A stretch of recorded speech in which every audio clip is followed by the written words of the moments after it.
अंदर से मन कुछ ठीक नहीं लग रहा है। धरती पर इस दर्द को या तो मां समझ पाती है या डॉक्टर जो कड़ी मेहनत कर बस ये उम्मीद में रहता है कि उसके पास जो भी मरीज जाए वो ठीक हो जाए। उनकी ये कोशिश होती है कि हमारे पास से जो वापस लौटे वो अपने चेहरे पर मुस्कान और खुशी लेकर लौटे। डॉक्टर जिन्हें हम धरती का भगवान भी कहते हैं, और वही डॉक्टर जो कोरोना जैसे काल में जब हम सब अपने घरों में दुबके पड़े थे वो जन सेवा में लगे हुए थे। आज उन्हीं डॉक्टरों को आज का दिन समर्पित है। जी हां, आज राष्ट्रीय चिकित्सक दिवस है। आज का दिन काफी नहीं है उन डॉक्टरों के समर्पण के प्रति सम्मान दिखाने के लिए, लेकिन एक दिन हम चुनते हैं कि उन डॉक्टरों के प्रति अपने सम्मान को दिखा सके। उन महान डॉक्टरों के प्रति हमने एक छोटा सा प्रोग्राम बनाया है, एक छोटी सी पेशकश है। पहले एक रिपोर्ट को देखिए, फिर आपको हम कुछ डॉक्टरों से परिचय कराएंगे।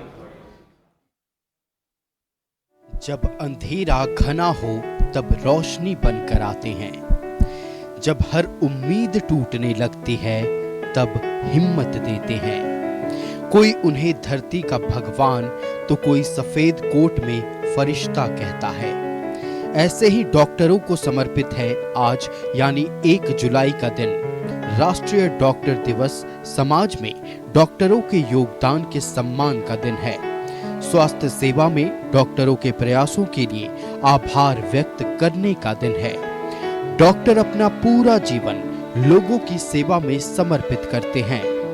हमारे जो भी धर्म में हमारा जो भी कर्तव्य है उसे हमें पूरा करना है, और लोगों को मोटिवेट भी करना है कि लोग डॉक्टर्स बने और अपनी जिम्मेदारी को पूरी करें।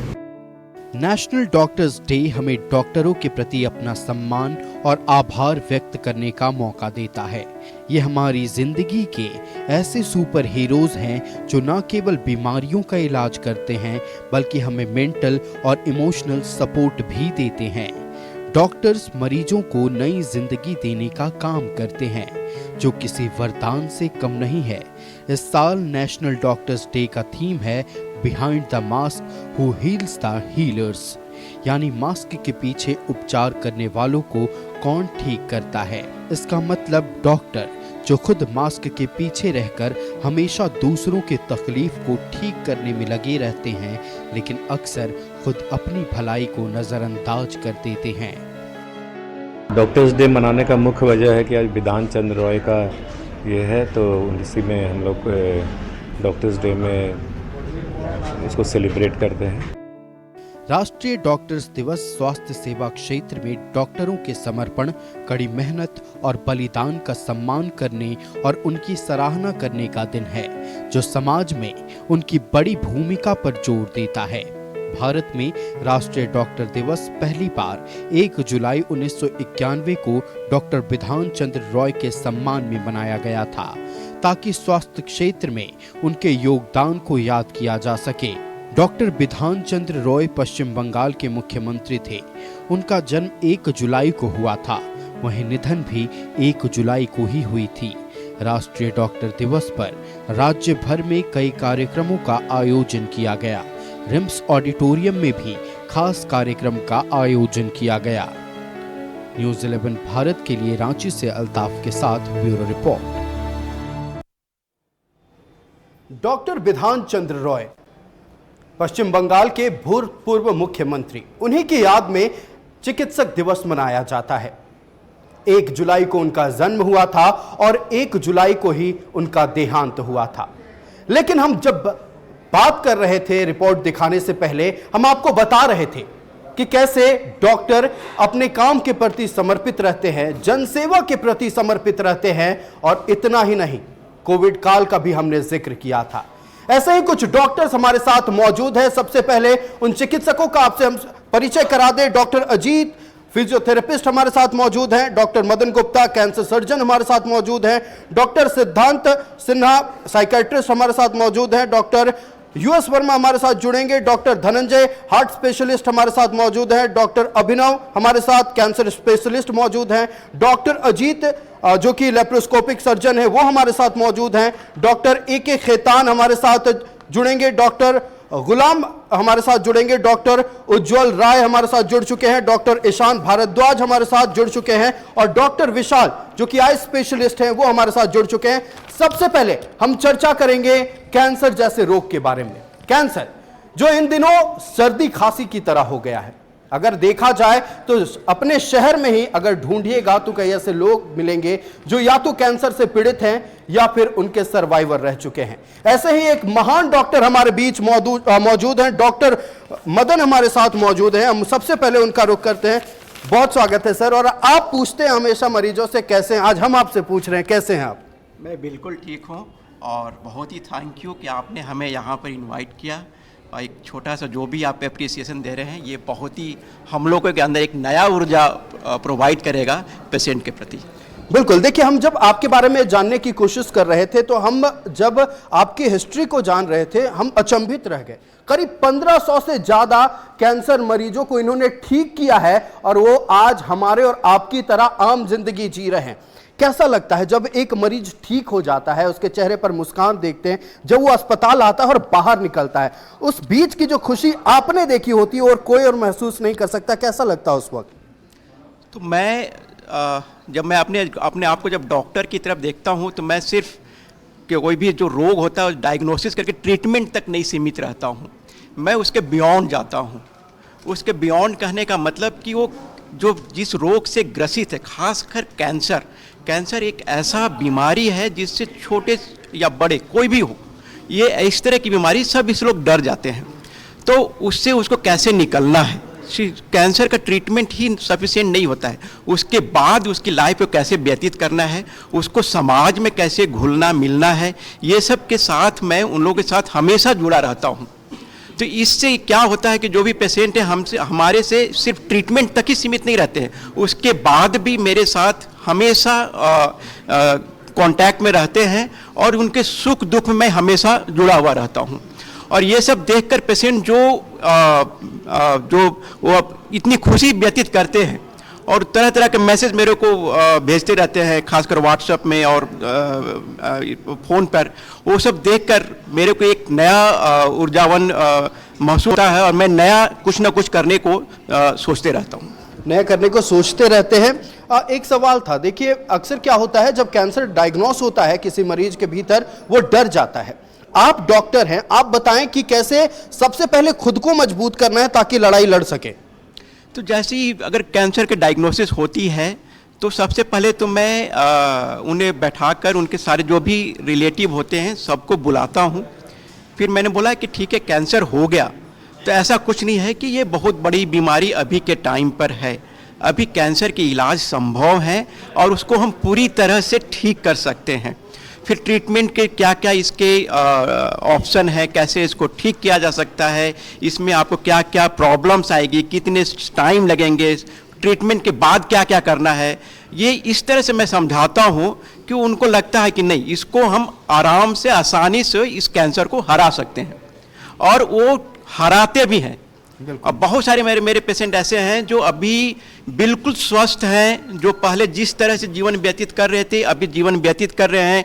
बहुत लोग ऐसे हैं जो कि बड़े बड़े पोस्ट पे हैं जिनको मैंने अभी ऑपरेट किया है और बहुत अच्छे से अपना जॉब कर रहे हैं। बिल्कुल, देखिए डॉक्टर साहब की ऊर्जा ही दिखाती है कि मरीजों को कैसे प्रोत्साहित करते हैं कि भैया हारना नहीं है, लड़ना है और आगे भी जिंदगी वैसे ही जीनी है जैसे कैंसर होने से पहले जी रहे थे।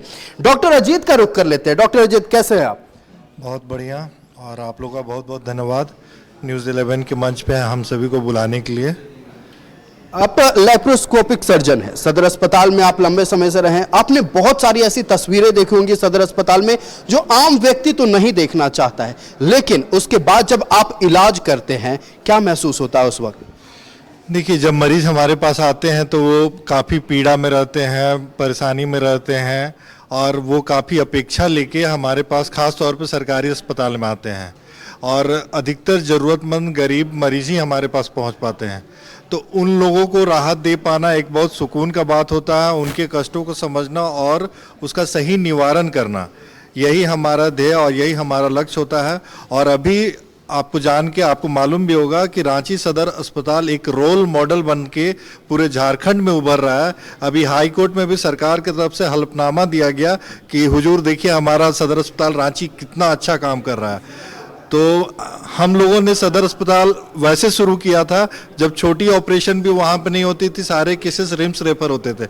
आज गंगा माँ हमारी उल्टी बह रही है, बहुत सारे मरीज रिम्स से वापस सदर भेजे जा रहे हैं, चाहे एंडोस्कोपी, ईआरसीपी के लिए, ऑन्को सर्जरी के लिए, ऑन्को मेडिसिन के लिए, बहुत सारे लैप्रोस्कोपी के लिए।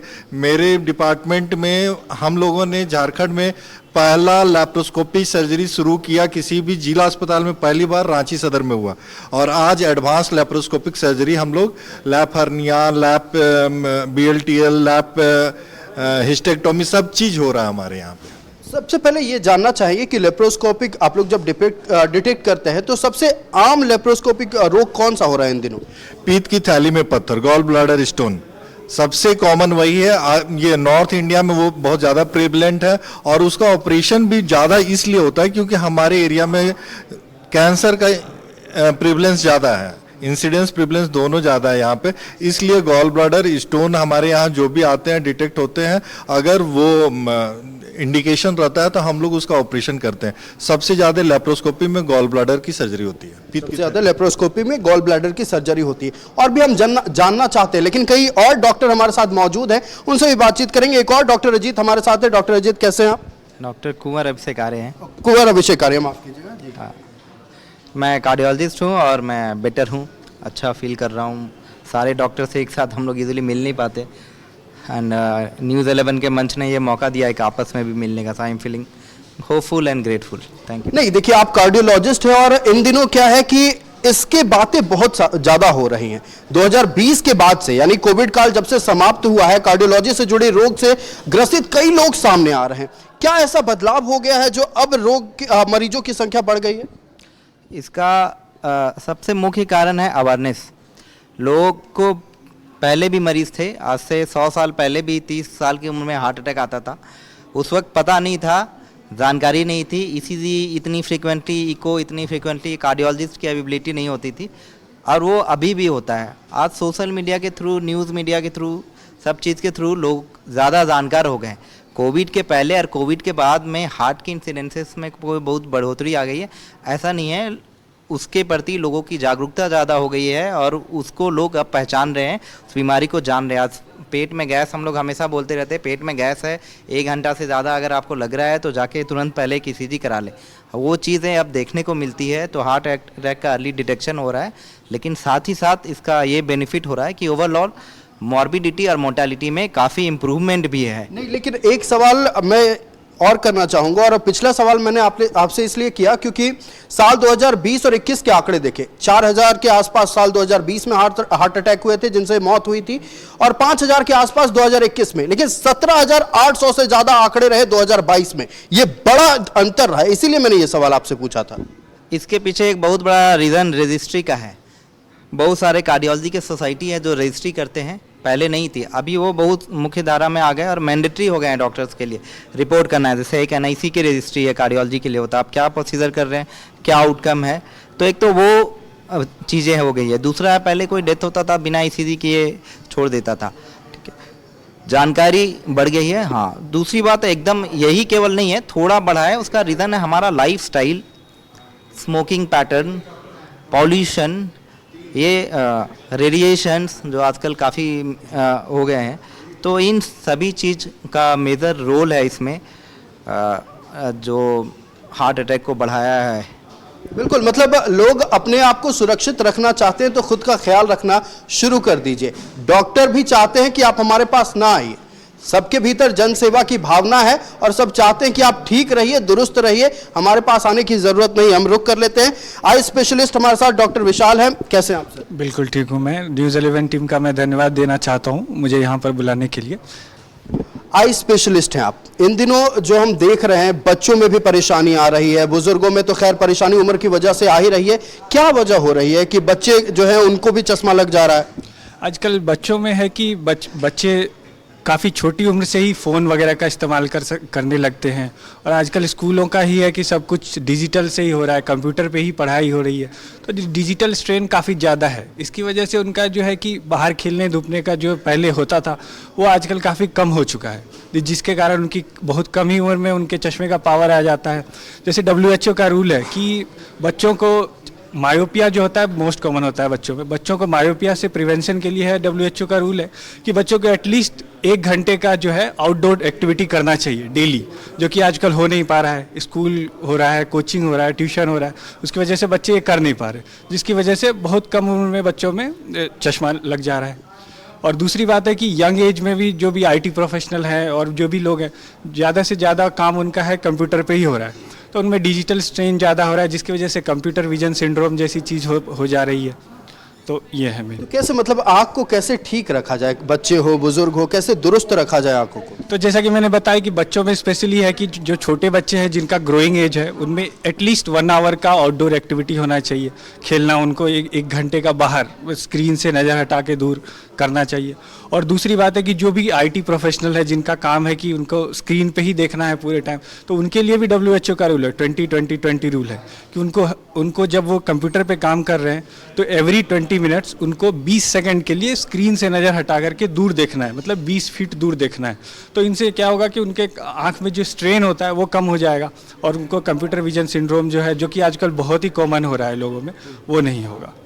बिल्कुल, देखिए हम सिर्फ रोग के बारे में नहीं जान रहे, हम ये भी जानने की कोशिश कर रहे हैं कि उसे ठीक कैसे किया जा सकता है और पहले ही सतर्कता बरतें ताकि वो नौबत ही ना आए कि आपको इस तरह की परेशानियों का सामना करना पड़े। हम आज राष्ट्रीय चिकित्सक दिवस पर हम डॉक्टरों से बातचीत कर रहे हैं, कैसे अपनी जिंदगी में आप खुश रहे, हम ये जानने की कोशिश डॉक्टरों से कर रहे हैं। कुछ और अतिथि हमारे साथ जुड़ चुके हैं, कुछ और डॉक्टर्स जुड़े हैं, उनसे आपका परिचय कराएंगे। लेकिन एक शख्सियत जो हमारे बीच मौजूद है, बड़ा नाम है, बड़ा नाम ना सिर्फ इसलिए क्योंकि चिकित्सा के कह सकते हैं चिकित्सा के इस वर्ग में उन्होंने बड़े मुकाम हासिल किए हैं, गाना भी अच्छा गाते हैं, कई अंतर्राष्ट्रीय गायकों का भी उन्होंने इलाज किया है। डॉक्टर उज्जवल राय हमारे साथ मौजूद है, बहुत स्वागत है सर न्यूज़ 11 भारत के स्टूडियो में। कैसे हैं आप? बहुत अच्छे हैं और ये बहुत अच्छी पहल है न्यूज़ 11 की कि डॉक्टर्स डे में आपने डॉक्टर्स को बुलाया और जो है जानना चाह रहे हैं कि हमारी भी क्या फीलिंग है, क्योंकि ये तो कोई नहीं पूछता है कि आप कैसे हैं, हम ही पूछते हैं सब कि आप कैसे हैं। तो आपने अगर पूछा हमें कि आप कैसे हैं तो बहुत अच्छी बात है। सर देखिए, आपसे अगर हम चिकित्सा के बारे में बात करेंगे या फिर रोग मरीज के बारे में बात करेंगे, आज वो दिन नहीं है, आज गाना सुनना चाहेंगे। डॉक्टर उज्जवल राय आज गाना सुना दें, माहौल बन जाएगा। गाना तो ऐसी चीज़ है जो कि सबको रिलैक्स करती है और मुझे नहीं लगता कोई भी ऐसा डॉक्टर है।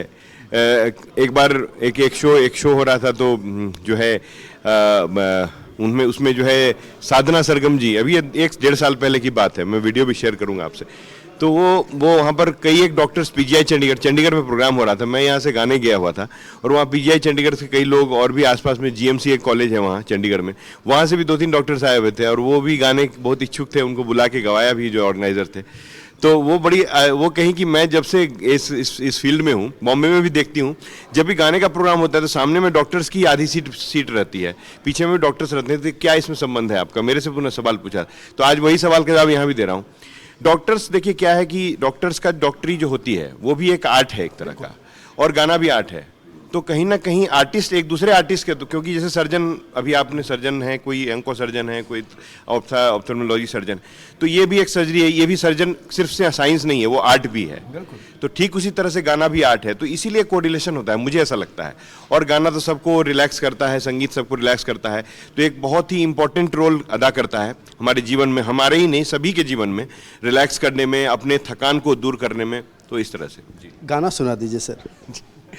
तो आप क्या सुनना चाहेंगे? वही सुना, जो मर्जी आपकी, जो आपको सबसे खूबसूरत लगता है। तो आज इस दिन में जो रिलैक्स की बात हो रही है, तो एक मैं उसी तरह का किशोर दा का गाना सुनाता हूँ। आ चल के तुझे मैं लेके चलूं एक ऐसे गगन के तले, जहां गम भी न हो, आंसू भी न हो, बस प्यार ही प्यार पले। आ चल के तुझे मैं लेके चलूं एक ऐसे गगन के तले, जहां गम भी न हो आंसू भी न हो, बस प्यार ही प्यार पले, एक ऐसे गगन के तले। बहुत खूबसूरत सर, बहुत खूबसूरत। आपने सुना कि डॉक्टर उज्जवल राय का नाम हम क्यों ले रहे थे। डॉक्टर उज्जवल राय, सुना दिया उन्होंने गाना और सबको बता दिया है कि एक डॉक्टर आर्टिस्ट क्यों होता है। हमारे साथ डॉक्टर यूएस वर्मा भी जुड़ चुके हैं। डॉक्टर यूएस वर्मा, बहुत स्वागत है आपका न्यूज़ भारत के स्टूडियो में। और कैसे आप? बिल्कुल अच्छे हैं, उम्मीद है हमारे और चिकित्सक बंधु भी ठीक होंगे, आप भी स्वस्थ होंगे, ठीक होंगे। बिल्कुल, हम सारे सवाल आपसे पूछना चाहेंगे, लेकिन एक सवाल, US-64 जिसके बारे में अक्सर चर्चा होती रहती है, लेकिन यूएस वर्मा के नाम को छिपा दिया जाता है। यूएस वर्मा आज बताएंगे US-64 क्या था। UV-66 था वो। एक्चुअली हम लोगों का सभी डॉक्टर साहब लोग हैं, शारीरिक बनावट जो होती है कोशिकाओं से है, सेल से है, और एक एक सेल्स जो है इतना छोटा होता है, जो हमारा कंसेप्ट है या और एक मेडिकल साइंस का कंसेप्ट है उसमें कि बहुत बड़े आकार के मॉलिक्यूल्स जो है से इंटरनल पार्ट में इंटर नहीं कर पाती हैं और जो काम करना चाहिए नहीं कर पाती हैं। यदि हम उसको माइन्यूट करेंगे, सूक्ष्म करेंगे, trillions of time smaller particles of A medical particles, तो सेल्स के अंदर जा कर के काम करता है। उसी आधार पर ये हुआ। आयुर्वेदिक, होम्योपैथिक, यूनानी बहुत सी है। अर्जुना भी बहुत सा एलोपैथिक डॉक्टर लोग बोलते हैं कि नहीं आयुर्वेद का है, मगर उसको हार्ट के लिए बहुत फायदा। वैसे ही होम्योपैथिक में भी है, आपको कार्डुअस हो गया, उसके बाद कैक्टस हो गया, कैटिगस हो गया। तो हम लोग जो है तो एक्चुअली बता देते हैं हम कि यहाँ रांची से MBBS MD किए थे, पटना से होम्योपैथिक का डिग्री लिए थे। दोनों का कंसेप्ट था, पहले होम्योपैथिक किए थे, उसके बाद मेडिकल कॉलेज में RMCH में 69 बैच में एडमिशन हुआ, तो यहाँ से MBBS कर लिए, MD किए। तो कंसेप्ट दोनों का था। जब हम पढ़ते थे MBBS कोर्स में तो उस समय भी देखते थे कि दोनों का कंसेप्ट क्या है, मोड ऑफ एक्शन क्या है, कैसे दवाइयाँ काम करती है, ये जहन में था कि हम कैसे बेहतर कर पाएंगे। तो दवा जो है 200 बरस 250 बरस पहले जो इजाद हो चुका था, रिसर्च हो चुका था, उसी को हम लोग नया ब्लेंड के रूप में इसको शुरू किए। स्मॉलेस्ट पार्टिकल, सिर्फ say about millions trillions particle. नमक जो है, अब बोलेगा व्यक्ति, उसमें नमक भी मिलाया हुआ था, और जेल्सीमियम हो गया, एकोनाइट, कास्टबीस्ट हो गया, बेलारोना जो हो गया, इस टाइप के, कास्टिकम हो गया, सभी डॉक्टर साहब लोग जानते हैं। तो कैसे ये trillions of time smaller particles बनेगा, कौन सा औजार है, कौन सा है, तो बड़ा आसान तरीका है। ना जानकारी होने से दिक्कत होता है। एक बाल्टी डिस्टिल वाटर के अंदर एक ठो नमक या एक ठो कास्टिकम का हम जो है तो पार्टिकल डाल देंगे, उसमें घोल देंगे, तो वो डिवाइडेड हो गया, और वही जो है सो millions of time trillions of time smaller particles हो जाता है। जो वैक्सीन जो बनता है उसी टाइप का जो है सो हो जाता है। और वो जा कर के हम लोगों का 8 माइक्रोन से लेकर के 100 माइक्रोन के बीच में जो शरीर का एक एक सेल्स है, 37 ट्रिलियन सेल्स है हम लोगों को बॉडी में करीब, उस सेल्स के इंटरनल पार्ट में जा कर करके और जो कमियां हैं उसको पूर्ति करेगा, जो अनावश्यक रूप से जो लॉजिंग हो गया है, जो बॉडी के फंक्शन को हैम्पर कर रहा है, डिस्टर्ब कर रहा है, उसको रेक्टिफाई करता है। यही प्रिंसिपल था इसका। और जो पहले ऑलरेडी डॉक्यूमेंटेड है, मानव शरीर पर परीक्षण करके देखा जा चुका है। सिंकोना पहले भी मलेरिया के लिए चलता था, चाइना, क्लोरोक्विन, और आज भी चलता है। डिफरेंट वे में उसको जो है सो देखा जाता है। तो उसमें से उसी आधार पर रिसर्च हो करके जो सामने जो है सो आया था कि बहुत ठंडा लगेगा तो हम देंगे, ठंडा भाग जाएगा मलेरिया। और आया इसी में कि यदि हम क्लोरोक्विन या सिंकोना का बार को अधिक मात्रा में खिलाएंगे तो जाड़ा बुखार पैदा हो जाएगा। जिस रोग को पैदा करता है उसी रोग को सूक्ष्म रूप में देने से ठीक करता है। हम एनाल्जेसिक दवाइयाँ देते हैं बहुत सा, जो है तो डाइक्लोफेनेक, सोडियम हो गया, और सब जो है तो हम यदि 10 गोली खा लेंगे पेट में लहर जलन होगा, खराबी पैदा कर जाएगी। वही जो निर्धारित मात्रा है एक गोली देने से खाने के बाद में ठीक है। होम्योपैथिक दवाइयाँ अति सूक्ष्म होती है। उसी के आधार पर UV-66 को ब्लेंड करके बनाया गया था। और जितना भी वायरस पर काम करने वाला दवा पहले प्रूवन हो चुकी थी उसको हमने कलेक्ट किया। और जो कोविड के समय में जो लक्षण आता था, ड्राई जो है सो माउथ हो जाना, सर्दी लगना, छींक होना, उसके बाद जो है सो फीवर आ जाना, कंपन होना, हाथ पांव में कंट्रैक्शन जो है सो हो जाना, तो उस सारे लक्षणों को मिला करके जो जो दवाइयाँ उस पर काम करने वाली थी सबको ब्लेंड करके एक एक तो बनाते बनाते 12 दवा को मिश्रित करके बनाया गया। और ये ईश्वर का बहुत बड़ा कृपा था कि एक भी डेथ नहीं हुआ। जिसका ऑक्सीजन लेवल बिलो 40 आ जाता था, बेहोश हो जाते थे, वो लोग भी ठीक हो गए। गुरुजी को हम लोग ठीक किए, हेमंत बाबू को ठीक किए, सीनियर एसपी रांची थे उनको जो है सो ठीक किए, विधानसभा के अध्यक्ष से मेडिकल रिम्स में जब भर्ती होकर के रो रहे थे उनको दिया गया, सही हो गए, एक भी कैजुअल्टी नहीं हुआ। तो ये ऐसा था। बिल्कुल, देखिए आपने जो दवाई को बनाया था और निश्चित तौर पर जितनी बारीकी से जानकारी उन्होंने दी, अब सबको समझ में आ गया होगा कि क्यों डॉक्टर धरती पर भगवान होते हैं, कैसे इंसानों के बारे में, हर एक सेल के बारे में वो जानकारी रखते हैं। हम और भी बातचीत करना चाहते हैं डॉक्टर यूएस वर्मा आपसे, लेकिन हर मर्ज की दवा हमें जाननी है। तो फिलहाल बच्चों के स्पेशलिस्ट हमारे साथ डॉक्टर इमरान जुड़ चुके हैं, हम डॉक्टर इमरान के पास चलते हैं। डॉक्टर इमरान, कैसे हैं आप? जी बहुत बढ़िया, आप कैसे हैं? बिल्कुल, मैं भी बहुत बढ़िया हूं। बच्चों में इन दिनों काफ़ी परेशानी आ रही है, ओबेसिटी एक बहुत बड़ा रोग हो गया है। बच्चे कैसे खुश रहें, कैसे कह सकते प्रफुल्लित रहें और हलचल बना रहे उनका, क्या सलाह देंगे आप पेरेंट्स को? जी सबसे पहले तो मैं बता दूं, मैं डॉक्टर इमरान हूं, मैं पेडियाट्रिक सर्जन हूं, मैं बच्चों का ऑपरेशन करता हूं, न्यूबॉर्न और चाइल्ड सर्जन हूं। तो आपने बात तो सही की, ओबेसिटी अभी क्या है कि बच्चे लोग बहुत सेडेंट्री लाइफ स्टाइल जी रहे हैं, मतलब ज़्यादातर स्कूल जाते हैं और बस मोबाइल लेके बैठे रहते हैं, उनका खेलना कूदना मतलब सब चीज़ एकदम कम हो गया है। और प्लस उनकी डाइटरी हैबिट्स बिल्कुल चेंज हो चुकी है। वो लोग के पैकेट फूड्स, जंक फूड्स और यही सब जो चीज़ उनको नहीं खाना चाहिए, फास्ट फूड्स और फ्राइड फूड्स, बस यही सब पसंद कर रहे हैं। इसके कारण उनका वेट बहुत ज़्यादा ही बढ़ जा रहा है। इसमें उनको मेडिकल प्रॉब्लम्स तो हो ही रहे हैं और साथ में बहुत कुछ जैसे कंस्टिपेशन है, फिशर है, ये सब अभी बहुत ज़्यादा कॉमन आ रहा है एज अ सर्जिकल प्रॉब्लम। वो हम लोग के पास ज़्यादातर बच्चे इस तरह से बहुत घूम रहे हैं। प्लस कंस्टिपेशन रहते रहते फिर बहुत सारे बच्चों को कुछ इन्फेक्शन वगैरह हो रहा है, तो अपेंडिसाइटिस वगैरह हो रहा है और ये अभी बहुत कॉमन होते जा रहा है कि मोटे बच्चों में बस्ट अपेंडिक्स वगैरह का केसेस अभी के इस सीज़न में भी बहुत ज़्यादा ही हमें मिल रहे हैं। तो वो बहुत ही मतलब डेंजरस सिचुएशन हो जाता है, क्योंकि मोटे बच्चों में जब डॉक्टर के पास लोग जाते हैं तो बच्चे के डॉक्टर जब देखते हैं पाल्पेट करके, तो उनकी पाल्पेशन में भी बहुत सारे साइंस एलिसिट नहीं हो पाते, उन्हें पता ही नहीं चलता कि टेंडरनेस है कहाँ पे। तो मिस होते होते बच्चा ज़्यादा सिक हो जाता है, फिर अल्ट्रासाउंड, सीटी ये सब से डायग्नोस होकर के फिर वो हमारे पास आते हैं ऑपरेशन के लिए। तो इसीलिए मोटापा तो सही में बहुत ही ख़राब चीज़ है और बच्चों के लिए तो खास के, क्योंकि इतने छोटे बच्चे इतने मासूम होते हैं, वो तो बता भी नहीं पाते कि उन्हें दर्द कहाँ हो रहा है। तो इस चीज़ पे तो गार्जियन को बिल्कुल अभी फोकस रहना चाहिए कि उनको पढ़ाई लिखाई के अलावा उनको अलग से टाइम निकाला जाए, उनको खिलवाए, गार्जियन खुद भी खेले और अलग से उन्हें फोर्स करे कि वो खेलें, किसी तरह भी खेले और मतलब आउटडोर एक्टिविटीज़ में पार्ट लें, गेम्स में पार्ट लें और इस चीज़ का वो ख़ास ध्यान रखें।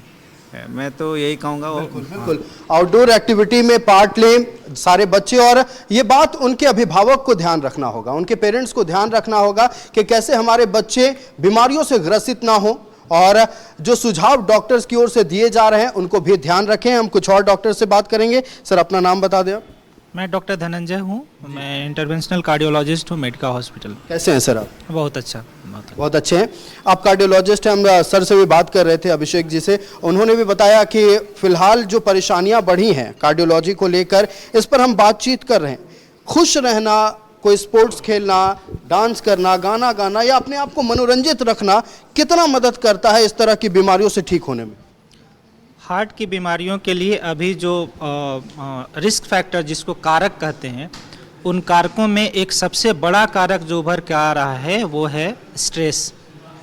तो स्ट्रेस बस्टर आप जितने चीज़ों को यूज़ करेंगे, चाहे वो म्यूज़िक यूज़ करें, एंटरटेनमेंट का और कोई साधन यूज़ करें या स्पोर्ट्स यूज़ करें, ये सब का सब स्ट्रेस बस्टर है पहले। दूसरा, स्पोर्ट्स अगर आप शुरुआती लाइफ से अगर आप शुरू कर देते हैं तो हम लोग एक प्रिवेंशन में टर्म देते हैं प्राइमोडियल प्रिवेंशन। किसी भी रिस्क फैक्टर के आने, कारक के आने से पहले ही वो उस मतलब कारक को ही नहीं आने देगा। आप उस समय काम कर रहे हैं तो चाहे वो छोटे बच्चे हों या स्कूल या कॉलेज में, स्पोर्ट्स को अगर प्रमोट किया जाए तो मुझे उम्मीद है कि कार्डियोवैस्कुलर डिजीज़ का जो अभी जो प्रिवेलेंस है वो कम होगा। तो जो लोग बड़े हो गए हैं या जिनको खास करके हार्ट की बीमारियां हो गई हैं, हम लोग जितने भी पेशेंट्स को डिस्चार्ज करते हैं सबको ये सलाह देते हैं कि आपको हार्ट की बीमारी है, इसका मतलब ये नहीं है कि आप इस अवधारणा को पाल लीजिए कि हमको बिस्तर पे जाके लेटे रहना है। आप जितना जल्दी मोबिलिटी लाएंगे अपने अंदर और ग्रेजुअली एक्सरसाइज को अडॉप्ट करेंगे, आपका जो भी कैपेसिटी डेवलप करता है एक्सरसाइज का, टॉलरेंस जो डेवलप कराते हैं अपने अंदर, ग्रेजुअली उसको डेवलप कराइए और एक्सरसाइज को बनाए रखिए। अचानक से होने वाला कोई भी एक्सरसाइज, कोई भी गेम नहीं करना है, ठीक है। एक्सरसाइज और गेम के साथ एक ज़रूरी जानकारी ये है कि वैसे ज़्यादातर लोग जो ऐसे स्पोर्ट्स में जा रहे हैं जो रिग्रेस एक्टिविटी कराती है या फिर कॉम्पिटिटिव स्पोर्ट्स है, उसमें जाने से पहले एक बार उनको इकोकार्डियोग्राफी करा लेना ज़रूरी है, क्योंकि अचानक होने वाली मौत, कुछ ऐसी बीमारियां हैं जिनको कि इको से देख करके उनको डायग्नोज किया जा सकता है, अचानक से होने वाली मौत को रोका जा सकता है। आपने कुछ दिन पहले आपने ही एक ये किया था जिसमें हुआ था कि यहाँ पे कोई एथलेटिक एक्टिविटी, शायद कुछ बहाली वगैरह हो रही थी, उसमें बहुत सारे बच्चों का जान गया था। उत्पाद सिपाही की बहाली हो रही जी। तो वैसे जब भी आप किसी इतने बड़े एक्टिविटी में जा रहे हैं, एथलेटिक एक्टिविटी में, तो आपको एक इकोकार्डियोग्राफी करा लेना चाहिए ताकि वैसी बीमारियों की पहचान हो जाए जो बीमारी आपके एक्सेसिव एक्सरसाइज के समय जान ले सकते हैं। बिल्कुल, देखिए स्ट्रेस बस्टर की बात की डॉक्टर साहब ने और उन्होंने बताया कि कैसे आप रोग से ठीक हो सकते हैं। आपको हार्ट की बीमारियां हुई हैं तो इसका मतलब ये नहीं है कि आप जाकर बिस्तर पर पड़े रहें, अपने शरीर में हरकत लाएं ताकि आप एक्सरसाइज करते रहें और जल्दी ठीक हो सकें। स्ट्रेस की बात थी तो मनोवैज्ञानिक जो लगातार बातें होती हैं साइकोलॉजी के बारे में, साइकेट्रिस्ट के बारे में, और जो परेशानियां इन दिनों छात्रों में हो, युवा वर्ग में हो, बुजुर्गों में हो, बढ़ रही है, उनसे जुड़ी बातें करेंगे। डॉक्टर सिद्धार्थ सिन्हा हमारे साथ जुड़े हुए हैं। बहुत स्वागत है सर न्यूजीलैंड भारत के स्टूडियो में। कैसे हैं आप? बढ़िया, आप कैसे हैं? बिल्कुल, मैं भी बहुत अच्छा हूं।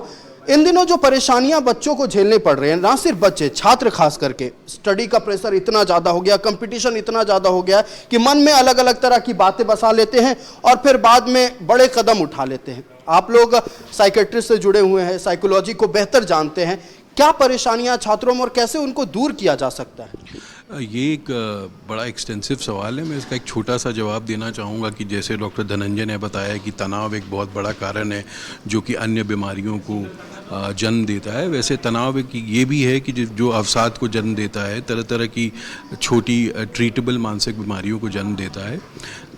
तनाव को झेलने की क्षमता बढ़ाने की ज़रूरत है और आपके माध्यम से, आपके चैनल के माध्यम से मैं ये बताना चाहूँगा कि जो अवेयरनेस को लेकर के हम लोग अभी भी इतने चिंतित रहते हैं, जो स्टिग्मा अटैच्ड है, जो अभिशाप है। मैं एक लौता मनोचिकित्सक हूँ इन चिकित्सकों के बीच में, तो ये आपको समझ में आता होगा कि ये कितना नेग्लेक्टेड फील्ड है।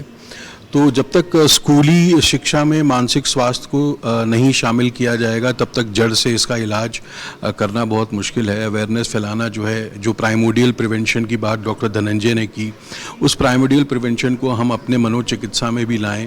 मनोचिकित्सा, मेंटल हेल्थ पे चैप्टर्स अगर स्कूली शिक्षा में इंट्रोड्यूस किए जाएंगे तो उनको पता चलेगा, लक्षण पहचानने में आसानी होगी, तब जाकर के वो किसी मनोचिकित्सक के पास आएंगे और उसके इलाज कराने के लिए तैयार होंगे। नशा संबंधी जो अभी झारखंड में चल रहा है, ये एक अलार्मिंग बेल है। उसके बारे में मैं 2 लाइनें बोल दूं कि ये चीज़ जो है बहुत बढ़ रहा है और चूँकि मैं रेन पास में हूँ तो मैं आपके माध्यम से बताना चाहता हूँ कि वहाँ इसका इलाज मुफ्त में होता है। कोई भी आगे आकर के बिना किसी ये सोच के कि दवाइयों के क्या साइड इफ़ेक्ट होंगे, क्या मैं ठीक हो पाऊँगा या नहीं, आप आगे आएँ ट्रीटमेंट के लिए। और बहुत सारी ऐसी बातें हैं जो विस्तार से मैं आपके साथ में पहले से जुड़ा रहा हूँ, तो मैं आपको बताऊंगा, लेकिन आज चिकित्सक दिवस पर बस इतना ही। आपके चैनल पे मैं सभी चिकित्सकों को हैप्पी डॉक्टर्स डे कहना चाहूँगा, और चिकित्सकों को भी अपना ख्याल रखना चाहिए। As a psychiatrist, burn out in doctors ये एक सिंड्रोम है जो यहाँ के सभी डॉक्टर्स जो लगभग बैठे हुए हैं वो इग्नोर करते हैं। मैं चूँकि देखा हूँ पुराने डॉक्टर्स को भी, तो ये एक चीज़ है जो डॉक्टर्स भी अपने सेहत के बारे में सोचें। और बर्नआउट सिंड्रोम जो होता है ज़्यादा काम करने की वजह से, ज़्यादा कमाने की चाहत की वजह से, खास करके सर्जन्स में ज़्यादा, सर्जन्स हों चाहे जिस फील्ड के डॉक्टर्स हों, वो जो हैं अपना ख्याल रखें और अपने मानसिक स्वास्थ्य पे उतना ही ध्यान दें। बिकॉज़ एक कोई भी चिकित्सक जो है जो साइकाइट्रिस्ट नहीं है, वो किसी साइकाइट्रिस्ट को अपनी प्रॉब्लम शेयर नहीं करेगा, वो छुपाएगा तब तक कि जब तक वो सेल्फ मेडिकेट ना करने लगे। तो ये अवेयरनेस आपके माध्यम से बोलना चाहूँगा। और लास्ट में डॉक्टर उज्ज्वल रॉय ने गाना बहुत अच्छा गाया, मैं उसकी तारीफ़ करता हूँ। हमारे साथ जुड़े रहते हैं वो, और आपने मुझे यहाँ बुलाया एक मनोचिकित्सक को, मैं स्तब्ध हूँ। आपका बहुत बहुत धन्यवाद। आपका बहुत शुक्रिया सर, आपने अपने बिजी शेड्यूल से समय निकाला और हमारे स्टूडियो में आए। देखिए, हम लगातार चिकित्सकों के बारे में बात कर रहे थे। डॉक्टर सिद्धांत ने सुझाव और सलाह डॉक्टरों को भी दे दिया है कि भैया आप दूसरों को तो ठीक कर रहे हैं, खुद का भी ख्याल रखें। हम डॉक्टर प्रिया के पास चलते हैं। डॉक्टर प्रिया, कैसी हैं आप? अच्छी हूँ, आप कैसे हो? मैं भी बहुत अच्छा हूँ। आप स्पेशलाइजेशन क्या है आपका, ये बता सके हमारे दर्शकों को? मैं एंटीरियर सेगमेंट सर्जन हूँ, कैटरैक्ट सर्जन, और साथ में मैंने मेडिकल रेटिना किया हुआ है, तो रेटिना का भी मैं सारा चीज़ देखती हूँ। सबसे बड़ा सवाल यह है कि इन दिनों लोग ब्लड प्रेशर से, शुगर, डायबिटीज़ से ज़्यादा परेशान है। रेटिना पर इन दोनों बीमारियों का कितना इफेक्ट पड़ता है? रेटिना पे इन दोनों बीमारियों का बहुत ज़्यादा इफेक्ट पड़ता है, और जैसा कि आपने बोला, डायबिटीज़ और ब्लड प्रेशर ऐसे सुनने में लगता है काफ़ी कॉमन चीज़ है, बट ये सबसे कॉमनली मिस्ड चीज़ होती है कि लोग डायबिटीज़, ब्लड प्रेशर का कई बार ऐसा होता है डायग्नोसिस लेट से होता है, कई बार लोग मेडिकेशंस पे ध्यान नहीं देते हैं, और सबसे इम्पॉर्टेंटली लोगों को ये तो पता होता है कि इन चीज़ों का इफ़ेक्ट हार्ट पे पड़ता है, किडनी पे पड़ता है, बट आइज़ पे कितना इफ़ेक्ट पड़ता है, this is very very missed out thing.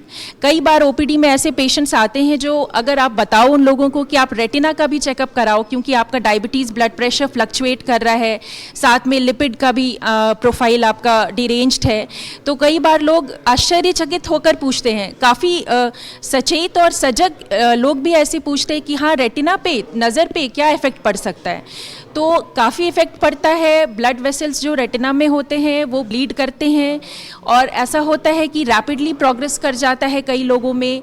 बहुत सारे लोग एकदम फाइनल स्टेजेस में आते हैं, जो कि आप anti VEGF injections, laser therapy, vitreoretinal surgeries, बहुत सारे टेक्निक्स हैं, but still we are not able to save the retina of patients.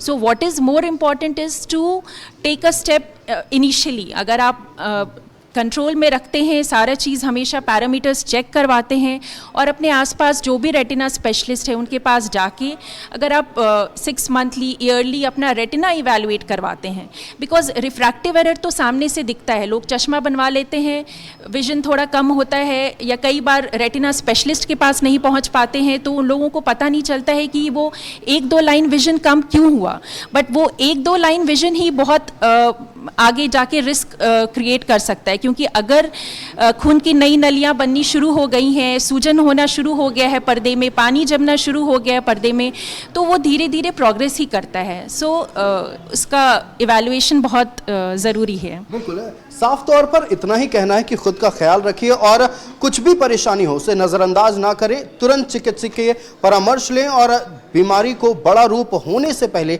ठीक किया जा सकता है। डॉक्टर खेतान हमारे साथ मौजूद हैं। डॉक्टर खेतान, कैसे हैं आप? बहुत बढ़िया है, आप लोगों को शुभकामना। देखिए, हम लगातार रोग, मरीज के बारे में बात कर रहे हैं। हम आपसे ये पूछना चाहेंगे, एक बार आपके ज़िंदगी में वो क्षण आया होगा जब कोई मरीज जिसको आपने ठीक किया होगा, उसको ठीक करने के बाद आपको लगा कि ये ठीक हो गया, ये मेरे ज़िंदगी का अब तक का सबसे बड़ा उपचार है। कभी हुआ है क्या ऐसा? कोरोना तो वो फेज ज़रूर था, बहुत से पेशेंट्स सीवियर केस भी आते थे और बहुत मेंटल, फिजिकल, इकोनॉमिकल स्ट्रेस में रहते थे। जब वो ठीक होकर जाते थे तो आज भी उनको देखता हूँ तो अच्छा लगता है। बिल्कुल, देखिए, उनके लिए तो, मरीजों के लिए, आम जनता के लिए भयावह पल था जितने करीब से आप लोग उपचार कर रहे थे, डॉक्टर्स को देखकर हम लोगों को डर लगता था कि ये अपना ख्याल रख रहे हैं या नहीं, इन्हें अगर कुछ हो गया तो हमारा क्या होगा। ये बात सही है, लेकिन ये चीज़ ऑब्जर्व की गई, जो एक्टिवली रहा उस पीरियड में अपने सेफ्टी के पॉइंट ऑफ व्यू से, इम्यूनिटी कम रही, डर कम रहा, आइसोलेशन, उसके दिमाग में जो डर अवसाद होता है वो कम हुआ, तो उसके कारण अगर उसको हुआ भी होगा तो हर्ड इम्यूनिटी से वो इम्प्रूव करके निकल गया। लेकिन जो घर पे रहा, उसको डर से जो इन्फेक्शन हुआ, तो उसका प्रेसिपिटेट इफेक्ट काफ़ी आया मरीजों पर।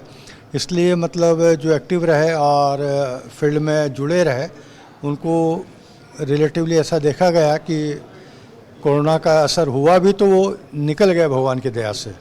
वो सेल्फ इम्यूनिटी तैयार हो गया, ऐसा कुछ था। मेंटली भी वो रोबस्ट रहे, इम्यूनिटी भी डाउन नहीं हुई एक्टिव रहने से। लोगों को देखते रहे तो ज़रूर उनको अच्छा लगा।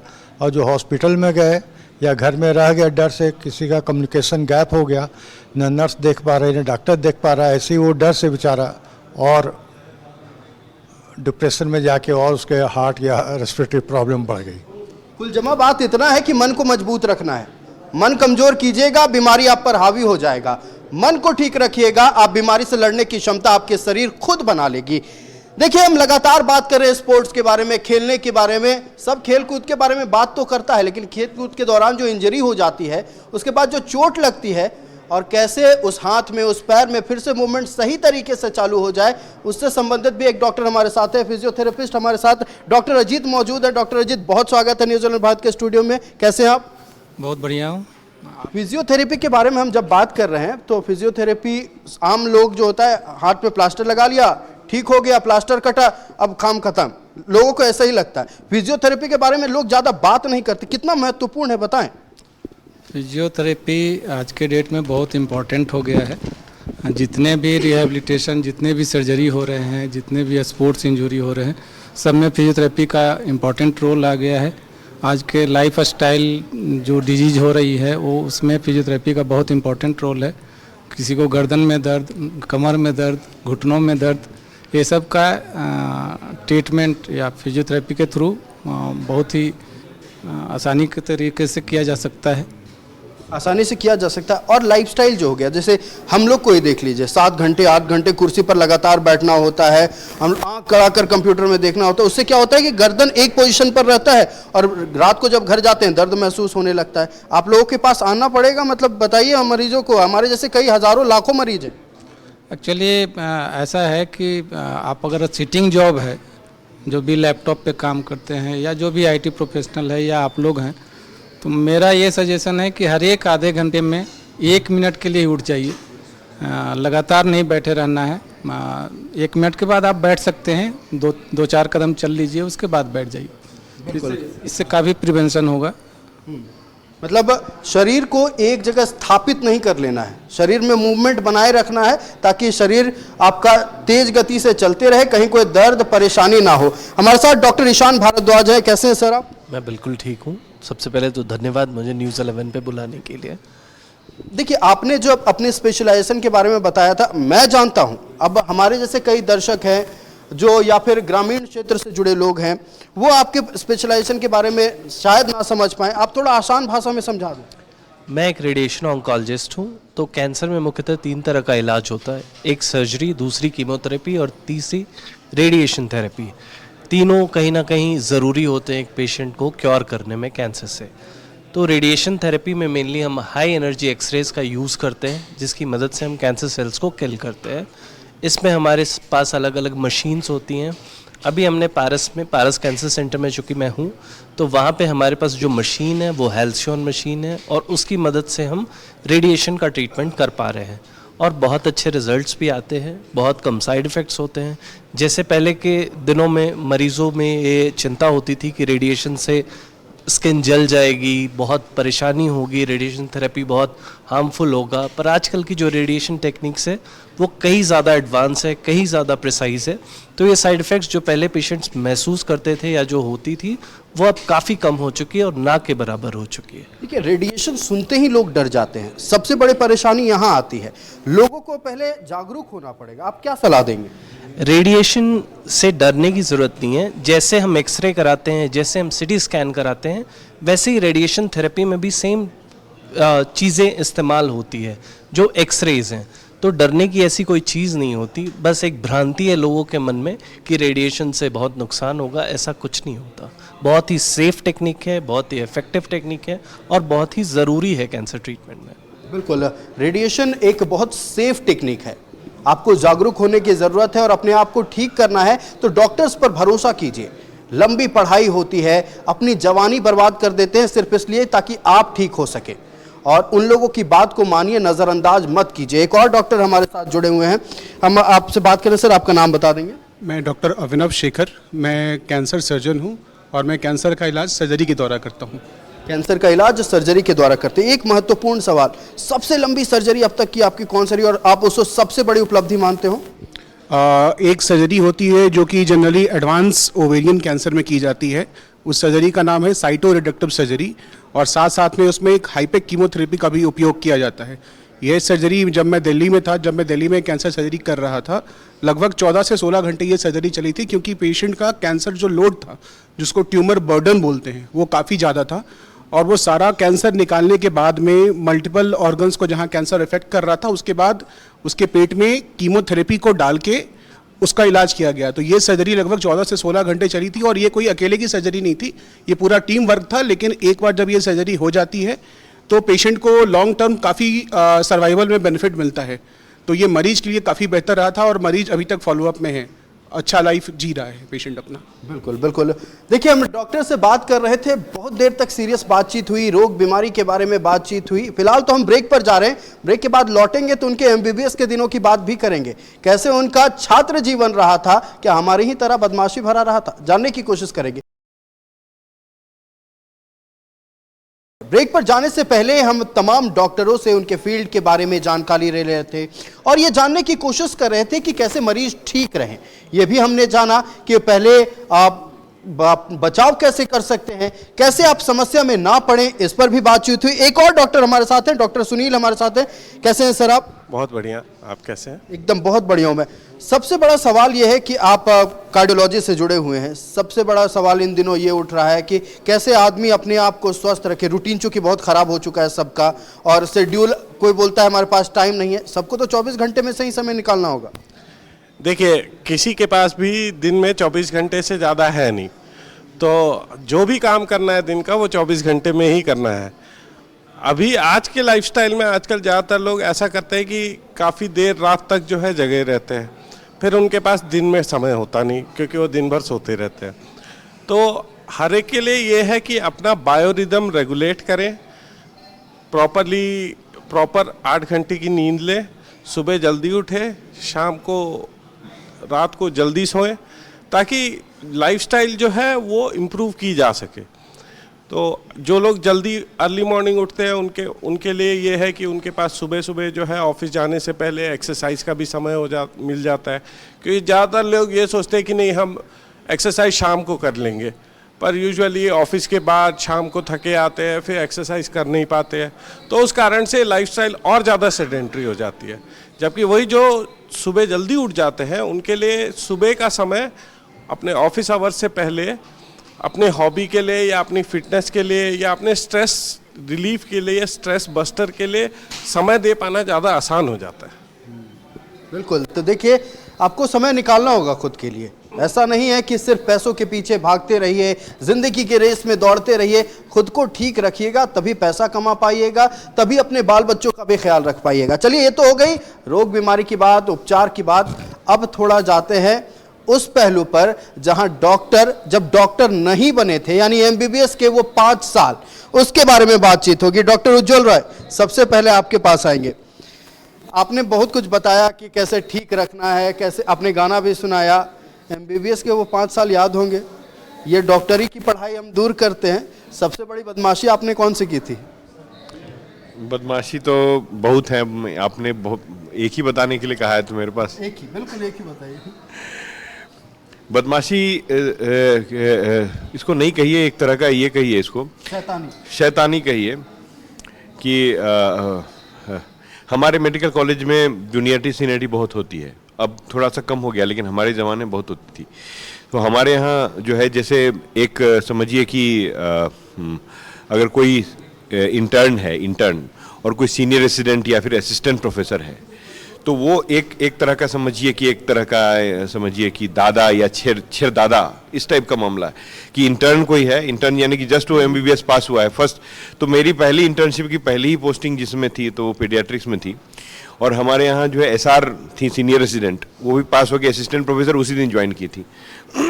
और सबसे उनसे जो है पहले ही आए तो वो मैं देखने में वैसी लग नहीं रही थी असिस्टेंट प्रोफेसर, तो मुझे मालूम था नहीं उनके बारे में।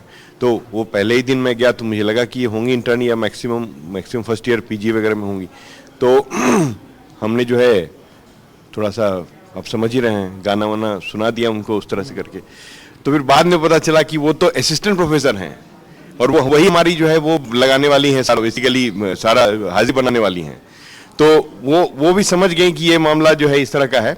तो ये उसके बाद क्या वो मैं कभी विस्तार में बताऊंगा आपको, लेकिन ये शैतानी ऐसी थी जो कि मुझे अभी मतलब आप उस जब रियलाइज हुआ आपको कि भैया अब तो ब्लंडर हो गया, कैसे सुधारा, मतलब मैनेज कैसे किया उसे?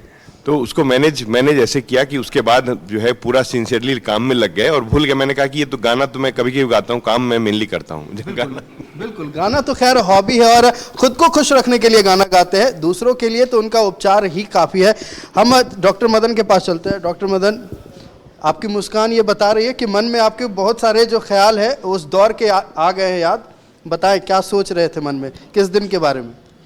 जैसा आप MBBS के बारे में चर्चा कर रहे हैं, मेरे साथ मेरा बैचमेट अजीत बैठा हुआ है। तो मेरा एक ये था, उसको शैतानी नहीं बोलेंगे, लेकिन हाँ ये था कि जब कहीं पार्टी वगैरह होते रहता था, लोग मुझे बोलते भी थे कि ये फ्री का खाने के लिए आ गया।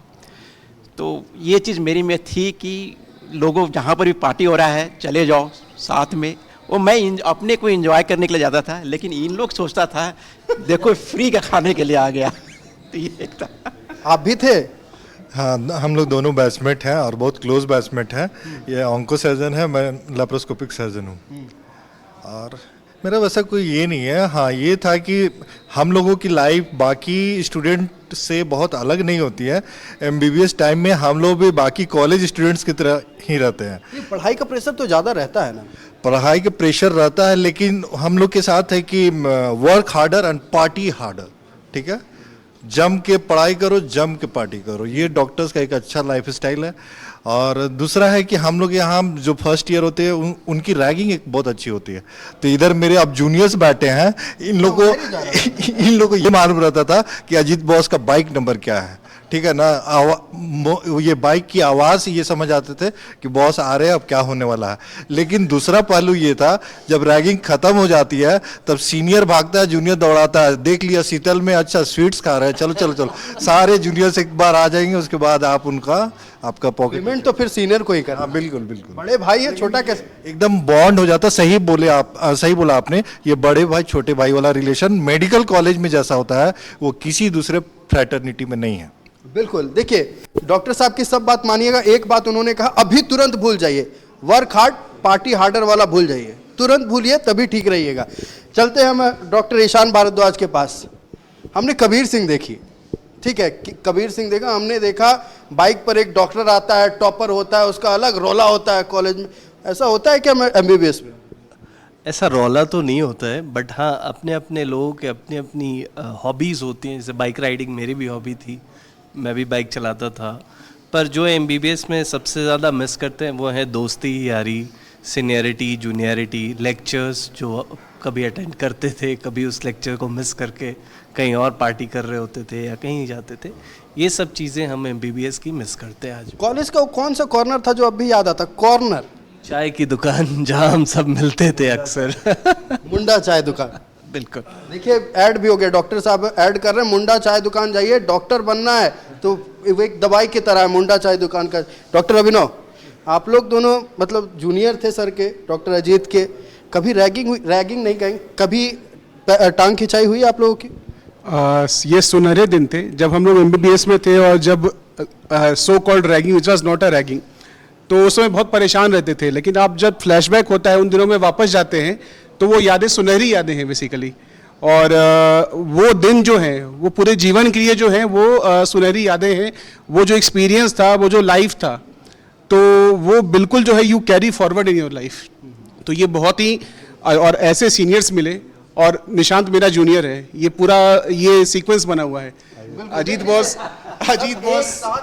मैं अजीत बॉस मेरे सीनियर, निशांत मेरा जूनियर, तो ये सारे के सारे जो रिम्स के लोग हैं, रिम्स में ही स्ट्रगल हुआ, रिम्स में ट्रेनिंग हुई, रिम्स में से हमें ये प्लेटफॉर्म मिला कि इस राज्य से ट्रेनिंग लेकर हम लोग बाहर गए, अच्छी ट्रेनिंग लेकर वापस अपने राज्य की जनता करने का सेवा मिल रहा है, मौका मिल रहा है। और जब वापस आए हैं तो फिर वही पुराने चेहरे, वही पुरानी यादें, तो ये और मोटिवेट करती हैं हम लोगों को कि और झील के साथ हम लोग झारखंड की जनता का, राज्य की जनता का सेवा करें। इससे बढ़िया डॉक्टर्स डे क्या हो सकता है? बिल्कुल।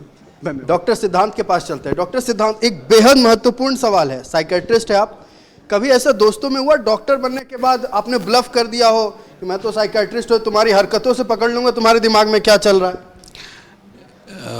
हमारी प्रोफेशन में ऐसा हो जाता है, कभी कभी कुछ ऐसी चीज़ें हम ऑब्ज़र्व कर लेते हैं जो वाकई में सही निकलती हैं, लेकिन ये नॉर्मल है। और आपने ये नोटिस किया होगा कि आपने जहाँ तक सबसे शरारत की बात पूछी, किसी ने शरारत पे बात नहीं की और घूम फिर के वो ये रह गए, तो वो नहीं चाहते कि अपने MBBS लाइफ को किसी मीडिया प्लेटफॉर्म पे बताएं, ये कोई डॉक्टर नहीं चाहेगा। सो बहुत सारी चीज़ें होती हैं, आपको समझनी चाहिए। और यहाँ हमारे साथ ऐसा होता है कि हम किसी को जानबूझकर नहीं लेकिन जज कर बैठते हैं, कभी वो उसे पॉजिटिवली लेते हैं, कभी उसे नेगेटिवली लेते हैं। मैं चाहूँगा कि धनंजय जी यहाँ बैठे हैं, सीनियर कार्डियोलॉजिस्ट हैं, नए हैं, उनसे पूछा जाए कि उन्होंने अपने MBBS डेज में क्या क्या शरारतें की थी। चलिए हम सीधे डॉक्टर धनंजय के पास ही चलते हैं।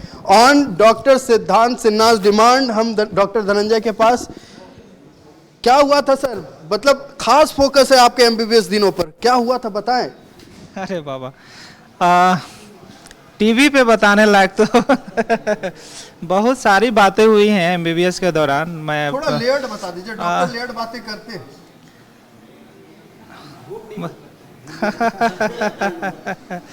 कि हाँ, ये सीनियर बैठे हुए हैं, जूनियर्स बैठे हुए हैं, आसान नहीं है कुछ भी बोलना, ठीक है, लेकिन सबसे बड़ा बात है कि MBBS में आदमी एक दो बदमाशियां करता ही नहीं है, हजारों होती हैं, कहिए कि रोज होती हैं ना। और उसमें सीनियर जूनियर्स के बीच की तो होती ही है, कभी अगल बगल की भी होती है, क्लासेस की होती हैं, टीचर के साथ होती हैं। हम लोग अपने क्लासरूम में ही बम फोड़ दिए थे एग्ज़ाम में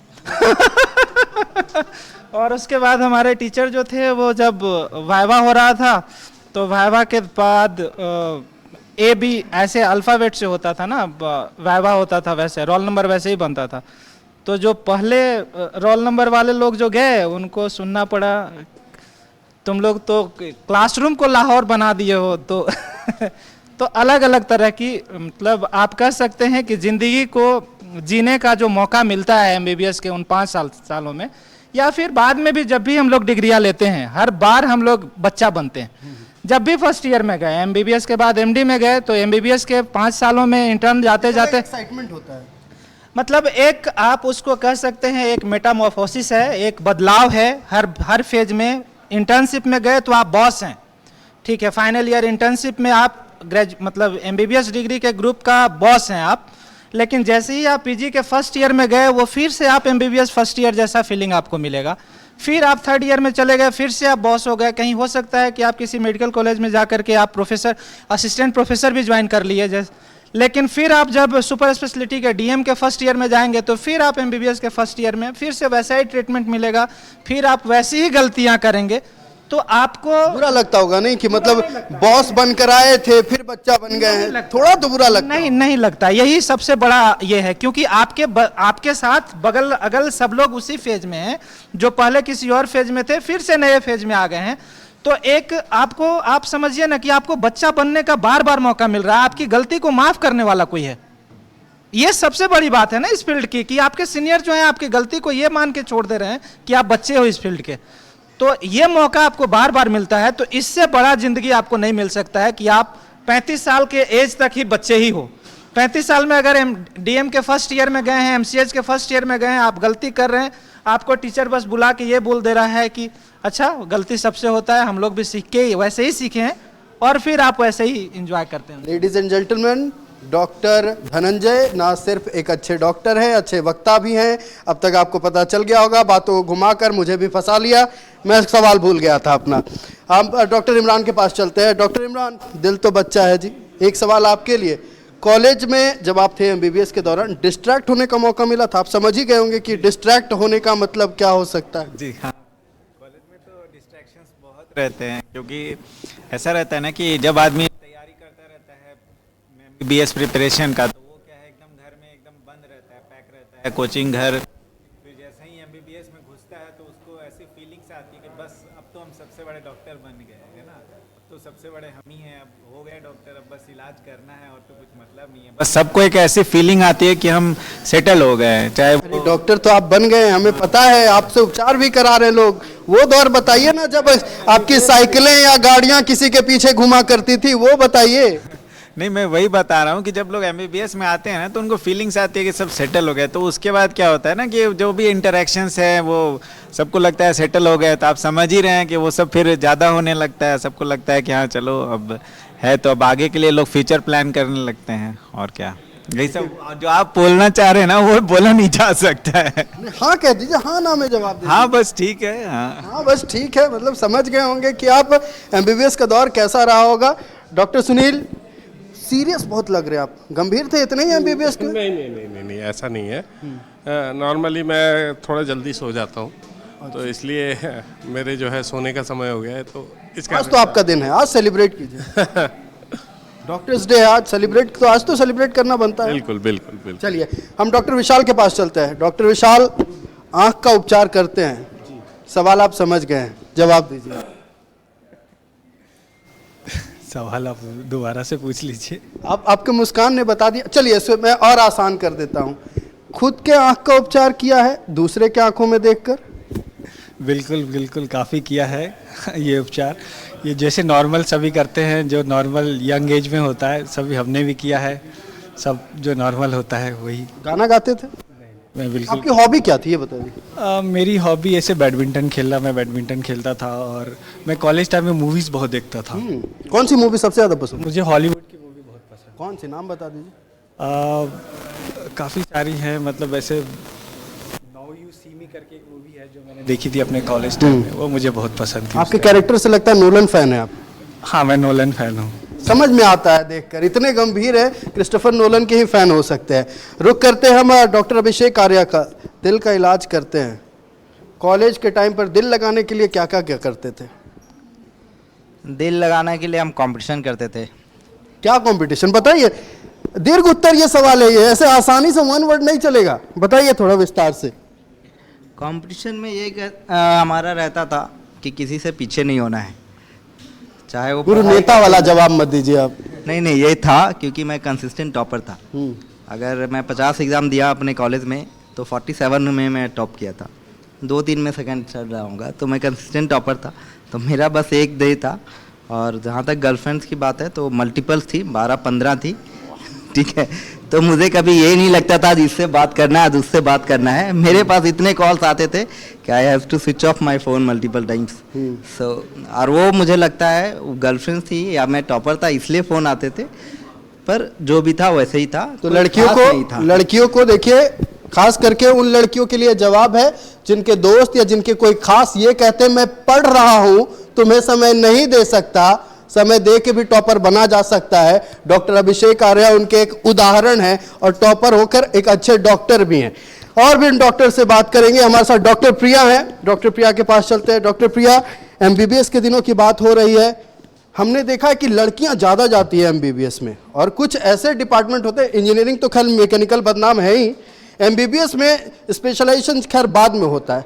क्या परेशानियां लड़कियों को होती थी और मन में मुस्कान भी रहता था कि भाई ये तो ठीक ही हो रहा है? एक बार फिर क्वेश्चन रिपीट करिए आप। क्वेश्चन ये है कि कॉलेज में जब जाती हैं लड़कियां, एमबीबीएस में ज़्यादा जाती हैं, अमूमन ये देखा जाता है, कुछ परेशानियां होती थी, सामने लगता था परेशानी है लेकिन मन में वो खुशी होती थी, कुछ तो हुआ होगा। अच्छा, ओके। मैं पकड़ रहा हूँ। एक्चुअली हाँ, मेरी मेमोरीज़ है रैगिंग पीरियड की ही। हमारे सीनियर्स काफ़ी इंडल्ज रहते थे इन सब चीज़ों में कि रैगिंग लेना है, वो लाइक फीमेल्स भी लेती थी और मेल्स भी लेते थे हमारे रैगिंग। तो एक ऐसी चीज़ होती थी, हमें डर तो लगता था कि आज क्या होगा, क्या पूछेंगे, बट एक अलग सा वो एक एक्साइटमेंट रहता था MBBS के फेज़ में कि कोई स्मार्ट बॉस आ गए कोई तो वो बॉस ने अगर रैगिंग ले ली तो फिर वो एक चर्चा का विषय बन जाता था फिर हमारे हॉस्टल्स में, और ऐसी सारी चीज़ें होते रहती थी। एक्चुअली मैं बहुत इस बारे में नहीं बता पाऊंगी इसलिए क्योंकि मैं हमें ठीक है, मैं समझ सकता हूँ। एक जवाब आप, मतलब एक सवाल का जवाब और दे दीजिए आप। रैगिंग को अक्सर इंट्रो कह दिया जाता है कि इंट्रो लिया जा रहा है, रैगिंग नहीं है। रैगिंग होता है या इंट्रो होता है? स्पष्ट ऑनेस्ट जवाब दीजिए। नहीं, हमारे समय में रैगिंग होती थी, अभी तो बैन हो चुका है, बट हमारे समय में it was ragging. It was not just an introduction, it was ragging followed by फिर वो कंटिन्यू होता था वो सालों साल वो एक। लेकिन अच्छी बात इस चीज़ की ये थी कि वो एक जो स्ट्रॉन्ग बॉन्ड बनता था थ्रू रैगिंग सीनियर्स के साथ, वो अभी तक हम लोग उस चीज़ को चेरिश करते हैं, और ये बहुत अच्छी बात थी। ये बिना introduction, so called introduction ragging आप जो भी बोल लीजिए, बिना उसके ये संभव नहीं था। MBBS बेहतर था, MD के दिन बेहतर थे? MBBS बेहतर था। MD मैंने मुंबई से किया है and I was very new to that place, और आई विल से कि रिम से मैंने MBBS किया है and it was a very golden period.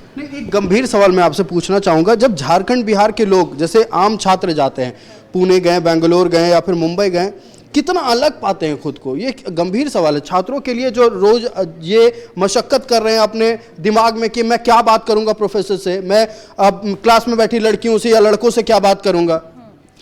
हाँ, इस चीज़ के बारे में मैं बता सकती हूँ कि देयर वाज अ टाइम जब मुंबई में मुझे अपना introduction, the place from where I belong to, वो मुझे बताना पड़ता था through the name MS Dhoni के जगह से हूँ मैं। People did not even recognise कि Jharkhand can produce, like I was the batch topper among those जितने लोग हमारे बैच में थे, बट स्टिल ऐसा एक स्टिग्मा है बाहर के लोगों में कि झारखंड बिहार के लोग आर ऑफ नो वर्थ। तुम इतनी अच्छी इंग्लिश बोलती हो, तुम कैसे, मतलब वी कैन नॉट बिलीव कि तुम झारखंड से हो। घुमा दीजिए, उन सब के लिए जवाब है, कुछ नहीं कहेंगे। एक बार कैमरा घुमा दीजिए हेमंत जी, और देख लीजिए जो कहते हैं झारखंड बिहार के लोग आर ऑफ नो वर्थ, एक बार आप तस्वीर देख लीजिए, ये उनके लिए जवाब है। लौटते हैं डॉक्टर प्रिया पर। डॉक्टर प्रिया जी, तो ऐसा है कि हम लोगों को अपने ग्रुप से अलग हट के खुद को प्रूव करना होता है, और ये बहुत आसान नहीं होता है। इसमें बहुत मेंटली बहुत खुद को चैलेंज करना पड़ता है कि लोग ऐसे क्यों ट्रीट कर रहे हैं आपको। आप बेस्ट हो बट फिर भी they try to look down upon you.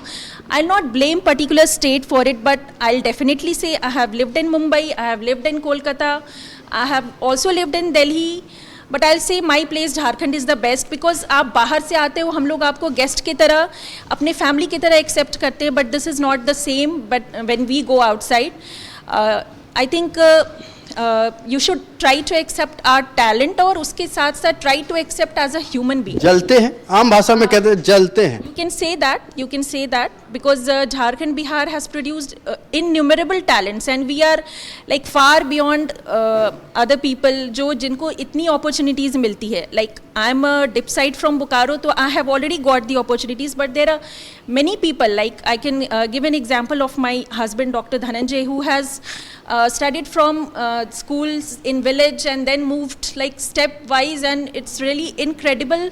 इतना मेहनत और इतना एफर्ट लगता है आप ज़ीरो से लेके खुद को 100 बनाने में। हम तो शुरू से ही काफ़ी आगे थे, बट स्टिल तो ये जो टैलेंट है, ये जो अंदर का एक जो ज़ील होता है, जो विल पावर होता है, जो आप ख़त्म होके भी you rise from the ashes, ये झारखंड और बिहार में कूट कूट कर भरा हुआ है। बिल्कुल, झारखंड और बिहार में कूट कूट कर भरा हुआ है। हमने आपको तस्वीरें भी दिखा दी, साल 2011 भी आपको याद होगा, मीडिया इंडस्ट्री देख लीजिए। उदाहरण देने की जरूरत नहीं, हम अपने झारखंड बिहार को उदाहरण देकर छोटा नहीं करेंगे। डॉक्टर खेतान हमारे साथ है। डॉक्टर खेतान, हम बात कर रहे थे MBBS के दिनों की, थोड़ा संभल कर बात करना होगा आपसे, क्योंकि जैसा बता रही थी प्रिया मैम की दौर बदलता गया, आपका दौर तो बहुत खतरनाक रहा होगा सर। ये बात सही है सर कि वो गोल्डन इरा जरूर था, और रैगिंग पीरियड जो एक हिच होती है आपस में, उसको डिसॉल्व करते थे, बॉन्डिंग अच्छी होती थी, और हम लोग में रैगिंग का बहुत अच्छा था 2-3 साल। बहुत अच्छा क्योंकि बहुत अच्छी चीज़ें सीखने को मिलती थी। उस टाई का नॉट बांधना भी एक बड़ी बात थी, तो वो भी सिखाया जाता था। और ऐसे मैं बहुत हद तक अच्छा, आपको क्या करने बोला गया था जब पहली बार आपको इंट्रो लिया गया या रैगिंग किया गया? क्या करने कहा गया था? ये सामान लेके आओ, ये कौन है तुम्हारे, कैसे बिहेव करोगे, good morning, good afternoon, not बांध के दिखाओ, डबल नॉट बांध के दिखाओ, इसी टाइप की चीज़ें होती थी। और फिर बाद में पार्टी वगैरह भी शाम को बुलाते थे, लेकिन दहशत जरूर बनी रहती थी रैगिंग के वक्त में।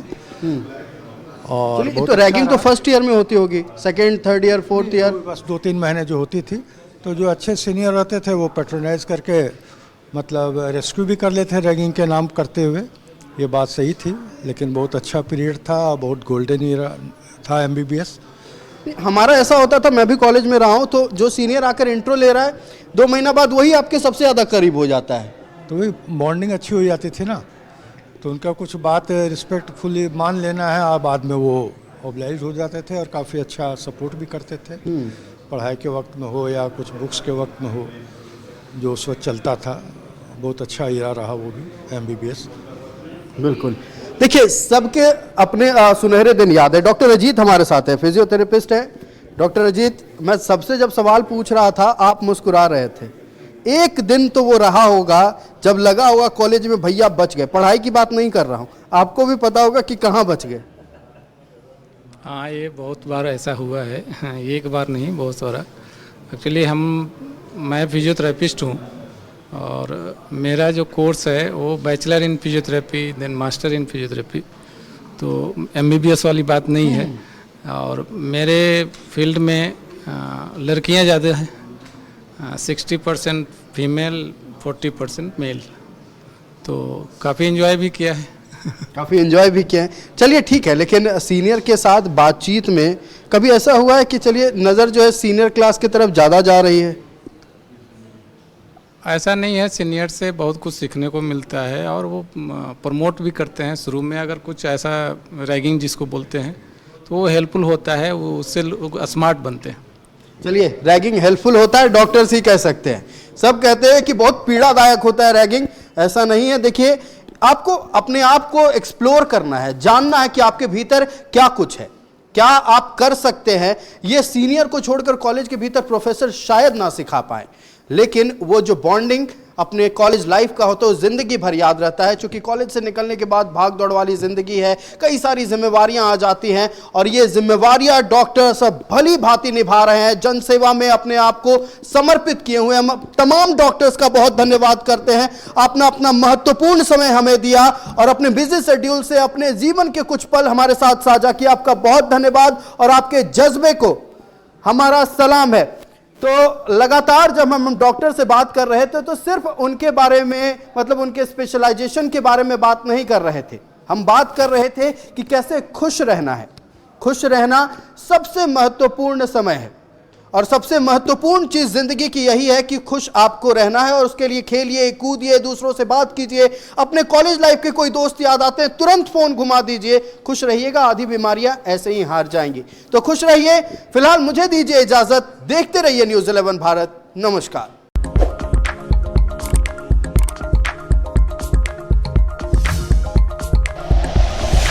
Like and share videos, subscribe करें हमारा चैनल और प्रेस करें बेल आइकॉन। न्यूज़ 11 भारत, सच है तो दिखेगा।